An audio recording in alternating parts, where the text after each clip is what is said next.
What's up, you guys, and welcome back to OMGG. Today is Tuesday, which can only mean one thing. It is time for another recap, review, whatever, of Pretty Little Liars. And if you're confused as to why this video popped up in your recommended or maybe even in your new subscribers, it's not because it's an old video. It's not. It's definitely a 2020 video. You're welcome.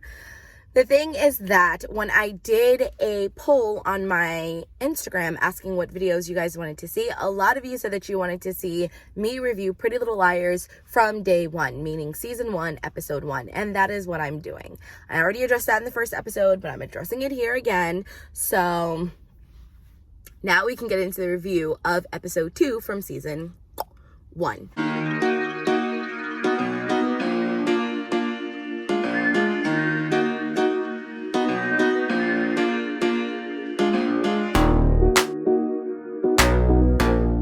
What kind of logic? So I will say this. One thing about Pretty Little Liars that I realized from this episode that I think I had kind of forgotten about because, it only took 2 years to watch it again, was how dramatic it is. There was so much drama going on in this episode, you guys. So first, let's start off with Spencer. Spencer, she goes to dinner. It's Melissa, Peter, Ren, and Spencer having dinner, and they're trying to play this high-low game, and Ren was like, what's that? And basically they just explain that you have to give your absolute highs of the day and your absolute lows of the day.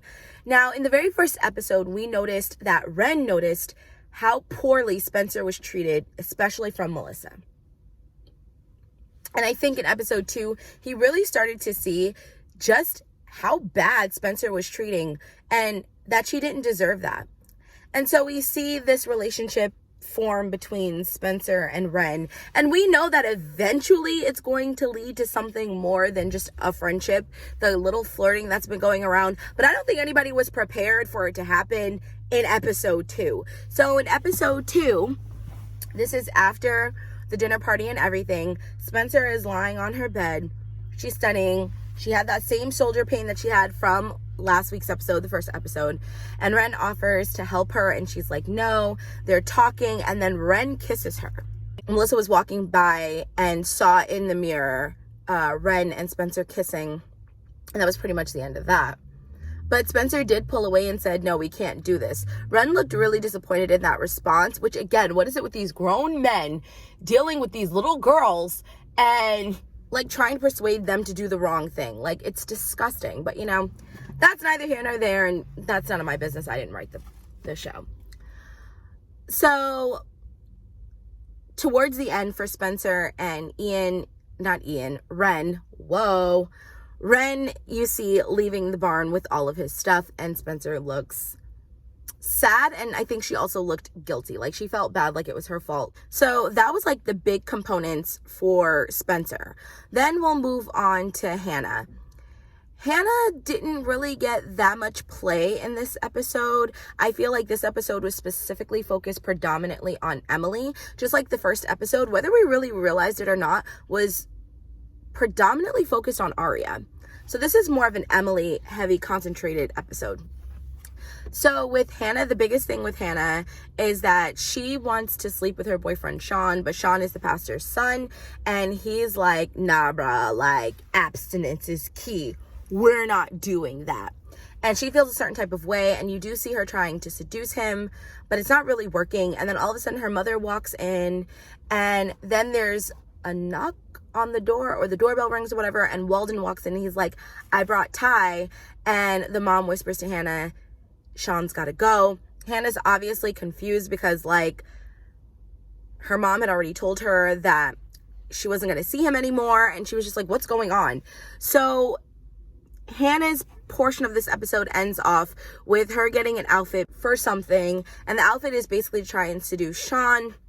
And as she's in the parking garage walking to her car with Mona, she sees Walden. So Mona was like, chill, you didn't steal it this time, it's fine. But that's because Mona doesn't know about what's going on. So basically what's going on is that Ashley, Hannah's mother, is trying to get Hannah out of trouble, at least the theft trouble portion, by sleeping with Walden. And it was done. She was acquitted, I guess, or the charges were dropped. I'm not sure how they finagled that because they never actually addressed it. And she did say in the beginning of that episode that Hannah would never see him again. However, there he is at dinner that night, like the same day. That morning, she said, you'll never see him again. It's over. That night, in he walks with Ty. So when she sees him in the parking garage, Hannah, as we all know, has no filter. Was like, I am sick of this. And she waltzes right up to him and she's like, listen, I don't know what your deal is, but I'm really tired of you following me and I'm tired of you being around. I will do whatever. I will pay for the sunglasses. I will do time. I will pick up trash, but you have got to leave my mother and myself alone. And Weldon pretty much tells her that no matter how pretty her mother is and how good she is at what she does, you little nasty, it cannot take away from murder and her involvement in it. So Weldon does very much so believe that Hannah and her friends did, in fact, kill Allison. So that's predominantly it for Hannah. As far as RB is concerned, I mean, we just see that relationship between her and Ezra develop, right? So she's at the movie theaters with her mom. Ezra walks up to her. The mom meets him. He decides to see that movie. He said he was going to see it, but I don't think he really was. He walks into the movie theater. Arya's mother invites him to come and sit with them. Obviously, he sits next to Arya, which as a parent may not seem too sinister because that's your child's teacher. So obviously, there's probably a more comfort level with him sitting next to her than the mother because he doesn't know Arya's mom like that. They haven't even had parent-teacher conference yet. It was a fluke that they met, right? So they're sitting very awkwardly next to each other. I do not know how Ella didn't pick up on that. But that's neither here nor there. Then you see for her, she's at a coffee shop and it starts pouring down raining and she starts to walk to, I guess, her house. Ezra pulls up in a car, looks at her, and then drives past. And initially you're like, okay, I don't condone the teacher-student, 22-year-old, 16-year-old relationship, but that's still kind of grimy that you see homegirl walking in the pouring down rain with no jacket, with no umbrella, with none of that, and you just leave her. But he really just pulls up a little way, stops, opens the door, she runs in, she gets in, he drives like 2 seconds up the road, parks the car, and she lunges at him like a puma. Guys, like she lunged at him. And then she gets home and the father's sitting there and he makes these statements to her that could either be about the fact that he cheated on Ella or it could be about Ezra based off of like her behavior. And good thing Arya didn't say anything. She just kind of listened to see which way it was going to go. I will say Arya is kind of smart in that moment, in that way. Still not an RB fan. Still don't like her. Probably will never like her, but that's cool.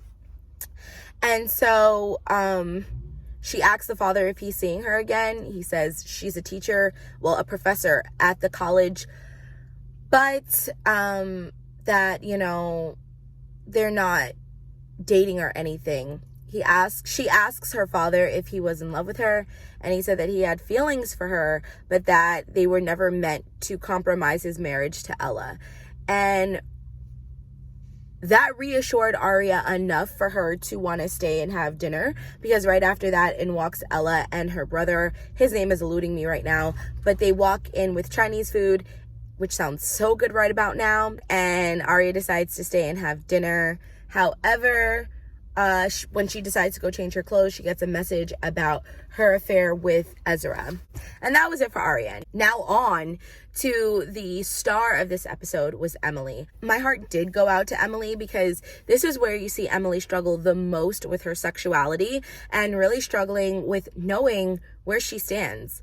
You know, at this point, she only had feelings for Allison, and I think she thought that it might have just been a fluke because that was the only girl she really had feelings for, and I don't think she ever really looked at any other girl, and if she did, they never alluded to that or they never mentioned that in the show.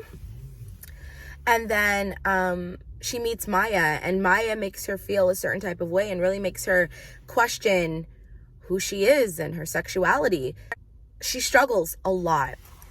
So Maya came over to talk to Emily, and they were hugging, and Emily's mother walks in and is just like, and oop, what y'all doing? So Emily introduces Maya to her mom, and she explains that because she does live in Allison's house and they did just find her body, that it's really hard sleeping because there are people that want to come by with candles and teddy bears and pretty much make a memorial site of Allison in her backyard, and it just doesn't feel like her home. So to try and fix the situation, Pam, which is Emily's mom, decides to invite Maya to spend the night for a couple of nights to just try and get some rest, thinking that she's being nice, not knowing that Maya and Emily both are digging each other. And so they do spend the night, and at one point, this I feel like is really key. I don't always feel like including specific dialogue, but there are sometimes moments where I feel like we need to include the dialogue. So there was this one dialogue where Emily's sitting on the chair and Maya sits on the bed, and she said, "Do you have a side?" And Emily was like, "What?" And Maya was like, "Of the bed. Like, do you have a side you like to sleep on of the bed?" And Emily was like, "I kind of sleep in the middle." Maya seductively lays across her bed like this and goes, "Me too." Girl, boy, we know a pass when we see one, and we know that that was a pass. So they end up going to sleep, and while Maya is asleep, she kind of like puts her arm on Emily's hip. And Emily wasn't asleep at all. And Emily noticed, and she put her hand on top of Maya. And I think that for Emily, that was her kind of experimenting with the idea of being with a girl, and experimenting, and not experimenting at this point, but really thinking, oh my God, I think I'm a lesbian. All of a sudden, she gets a text from A, of course. So the next day, Ben, Emily's boyfriend, picks up Maya and Emily, and he's kind of joking around about them having like a lesbian moment and about the sleepover being a lesbian. Emily's hypersensitive to it because she's still trying to figure out what's going on. Maya knows what he's doing. Maya knows he's being a jerk, but Maya just plays into it. And Maya gets out the car, and Emily pounces on Ben. Like, she pounces on him. But as a viewer, especially as a more mature viewer that kind of knows everything that's happening, I realized, and I hope you did too, at least the second time around, you really realize that Emily is just making out with him to try and overcompensate and convince herself that she doesn't like Maya, that she doesn't like girls, that she likes boys, and that she's normal. And all of a sudden, his friends bang on the roof of his car, scare her. She gets out and leaves. Hannah comes to the rescue because they were videotaping her and kind of like harassing her. And Hannah comes to her rescue. And then her scene ends with her sitting in a window crying. And her mother thinks that she's crying about Allison and about all these things that are happening. And she says to her mother, "Mom, there's something wrong with me." And her mother is in denial, and she's like, no, you're fine. You just need to reconnect with the girls and find a way to say goodbye to Allison in your own group time. And I really felt bad for Emily. I did, because there's nothing worse than not knowing who you are and being afraid that who you truly are won't be accepted, especially by your family. So my heart really went out to her. This episode was so dramatic. It was filled with so much drama. Oh, I gotta tell you how the full episode ends.